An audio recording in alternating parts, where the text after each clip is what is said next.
Greetings. I'm taking the liberty of veering a little bit off topic with the hope that people who are here just starting out their beautiful sanctuary or considering that work will hear a theme that I'm echoing that Rachel began. Catskill Animal Sanctuary is actually now 148 acres of beautiful farmland located just up the road from Woodstock, and you can't imagine a more wonderful day than visiting both of us on the weekend. Very similar mission. To rescue farm animals, to ignite social change, to end their exploitation, and to champion vegan living. We take 12 species. One of them was a sheep named Rambo, and I'll tell the stories with apologies to the people who've heard it 40 times, but I know that many of you haven't. Rambo came from a hoarder. He was angry, he was violent, he was a sheep with gigantic horns, and he was claustrophobic, and he hated human beings, and he would come at you when you approached him, and he'd just go boom, and you couldn't put him in a stall because he'd knock the door down. So he was our first, one of many, we call them with affection the Underfoot family, one of many, many, many who roam the grounds freely because for a variety of reasons they need to. I went to the barn one night to check on the animals. Rambo was lying in his bed of straw in the middle of our barn. He's the only animal we've ever had who spent his life. He was never in a stall after he knocked a few doors down. And I went from stall to stall to stall to check on the animals. I went back, everybody was fine. I went back, and I said, "Good night, animals." And this sheep, who had never known love, got up from his bed of straw and walked up to me and looked at me and went, "Bah." So I said, because he might as well have been speaking English, "Show me what's wrong." And he went halfway down the barn aisle and he walked into an empty stall because we had left 2 turkeys out, and it was November, and we had coyotes, predators in the woods, and there was some miscommunication or something, but the humans had left 2 turkeys outside. And Rambo, the sheep, knew they were out there, figured out a way to tell a human being, knew that I would help them, which made it clear in a moment that he understood what Catskill was about. And the thing that knocked me to my knees, he had empathy for another species who was uncomfortable. And if that wasn't a moment that changed my life, I haven't had another moment that changed my life like that. It was transformational because it taught me that everything I thought I knew about animals was up here. It was unquestioned speciesism. It was about a lack of paying attention, of seeing them for who they are. And so, sanctuaries have the privilege of taking in these broken beings and saying, with all that we have, you are safe, you are loved, you matter. Not all of them are Rambos, right? But they all become more because our job is to make sure that every little chicken heart gets to sing and every pig heart gets to sing. And that is the magic, right, of sanctuaries. Because the ones who do choose us, like the chicken who runs up to say, "Hello, hello, hello," right? They come with their open hearts and their quirky little, very individual personalities. They become partners in our vegan making. You cannot be, oh yeah, I have slides here. You cannot be a man who walks onto a sanctuary and has a cow come up and say, "Excuse me, but I have to kiss you right now." I have to. Right? Or sheep comes up to connect the way sheep do, soul to soul. Or little turkey waddles up with his painful legs because we bred them to be giant to say, "I love you. I love you, human." Right? People cannot have these experiences and not be transformed in the way I was transformed in that moment. Tears happen at sanctuaries, and epiphanies happen at sanctuaries. There's this argument out there that I would like to try, along with my compatriots here, to dispel, and that is that sanctuaries are inefficient as vegan makers, that they're too expensive. Imagine if you were advocating for an end to child hunger or grinding poverty, and none of us knew children. Children were sort of an abstract concept, that we never comforted a child or giggled at the antics of a child. Imagine trying to do that work if we didn't know them. Imagine the work of dog and cat organizations. Would they have a harder time if we didn't have dogs and cats sleeping in our beds with us? We didn't have to clean up their vomit and comfort them during thunderstorms. To suggest that we can create a vegan world without them is short-sighted and is wrong. It's wrong.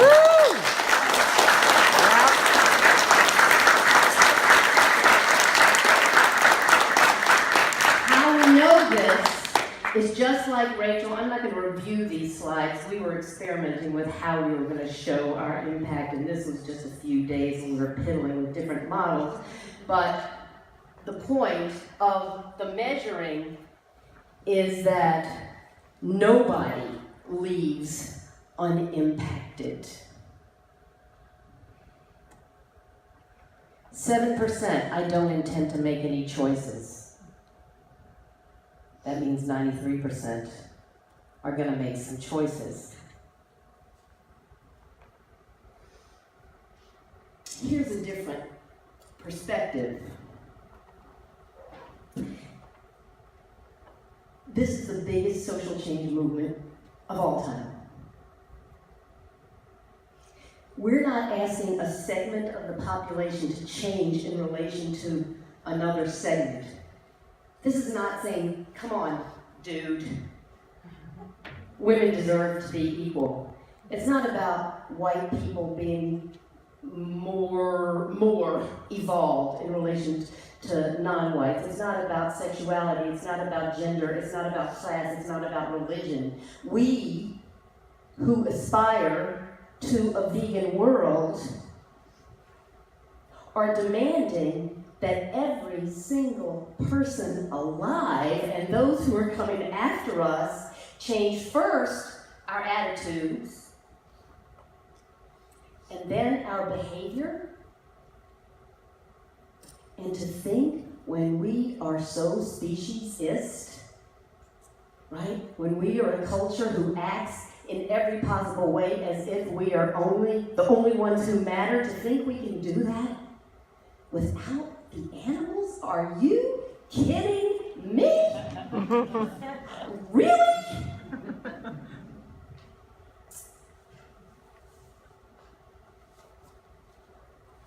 We need every tool, we need every strategy, we need every tactic at our disposal. And that means having the animals being our compadres in this always challenging work to open hearts and change minds and behavior. Now, having said that, I would like to suggest something to all the sanctuaries represented in the room and to those of you who are considering starting a sanctuary. Lord, help you, God. Wouldn't trade it in, I tell you, but it ain't for the faint of heart. We get people. Sanctuaries are interesting places, right? People know we're not petting zoos. So you're coming in to a Woodstock or an Indraloco or a farm sanctuary or a Catskill or a Gentle Barn. You're already in a state of readiness. And then a turkey falls asleep in your lap. Not very long ago, a man walked up to me after this woman's tour, this beautiful woman's tour, best tour guide in the history of tour guides, Rocky, chicken lover Rocky,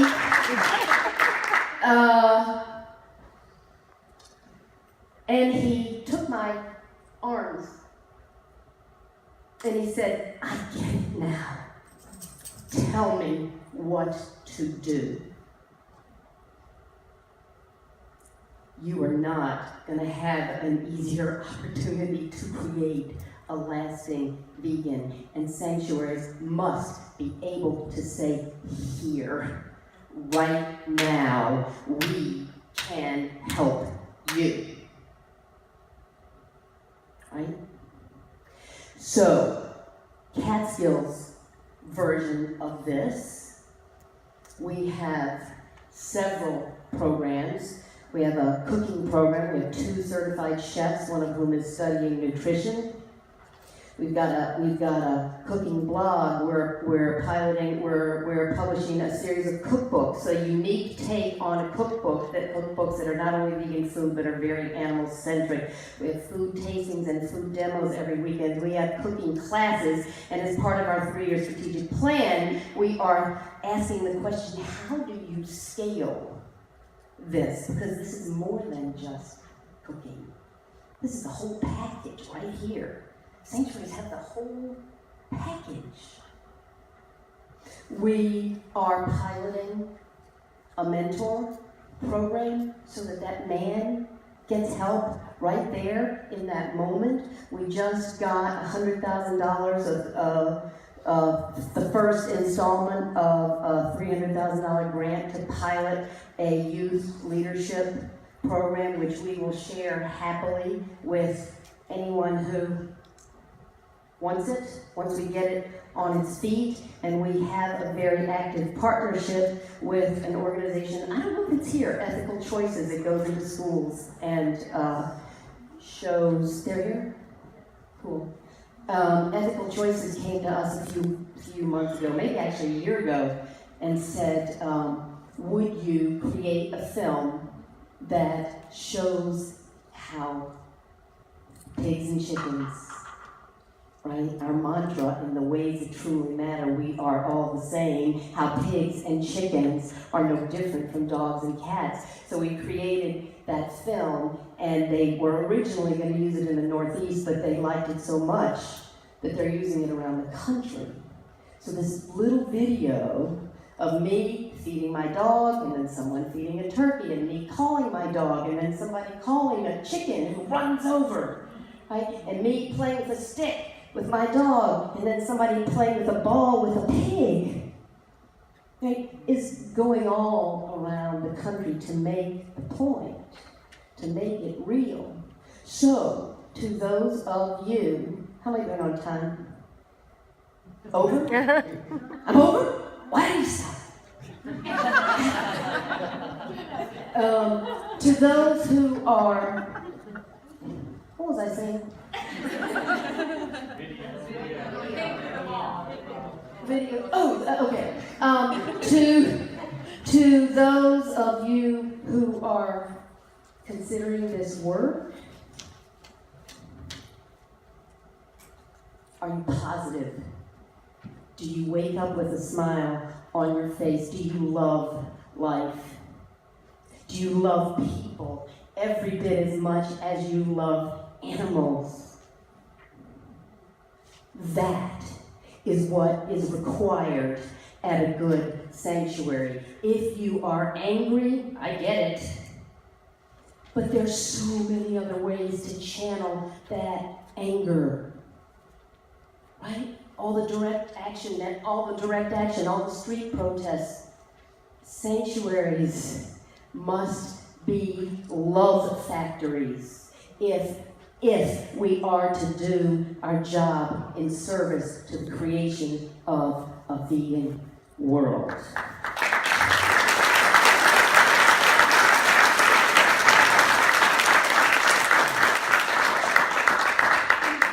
Don't tell me that moments like this don't change lives. My second book has a dedication. I believe that in all of us is a good and pure knowing that beneath the surface of things, beneath gender and skin color, religion and nationality, social class and sexual preference, and yes, beneath species, we are all the same. The work of Catskill Animal Sanctuary is dedicated to that good and pure knowing in all of us, and we need the animals by our side because they never forgot it. And they remind us of the moral imperative of coming from this place. Thank you very much.